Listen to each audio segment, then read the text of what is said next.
আমরা মান অভিমান ছেড়ে দিয়ে জনগণের রায়টাকে সম্মান করি।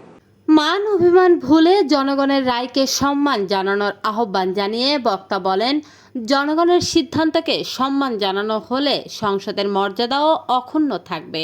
তিনি বলেন, কোনো অশুভ শক্তিকে দেশের পরিস্থিতি নিয়ে খেলতে দেওয়া হবে না। তিনি আরও বলেন, নতুন বা পুরনো কোনো ধরনের ফ্যাসিবাদী মেনে নেওয়া হবে না। জেল, জুলুম বা ভয়ভীতি দেখিয়ে আন্দোলন দমন করা যাবে না বলেও মন্তব্য করেন তিনি। দেশের স্বার্থে যে কোনো ত্যাগ স্বীকারের প্রস্তুত থাকার কথাও জানান। বক্তা বলেন, জনগণের বিজয় নিশ্চিত না হওয়া পর্যন্ত তাদের আন্দোলন অব্যাহত থাকবে। ন্যায্য বিষয়ে সরকারের সঙ্গে সহযোগিতা করা হলেও জনগণের অধিকার রক্ষার প্রশ্নে কোনো আপোস করা হবে না। সেমিনারে তিনি আরও বলেন, জনগণের রায়ের অবমূল্যায়ন সহ্য করা হবে না। বাংলাদেশের ভবিষ্যৎ নতুন প্রজন্মের হাতে তুলে দেওয়ার প্রত্যয় ব্যক্ত করে তিনি সবাইকে সংযত থাকার আহ্বান জানান।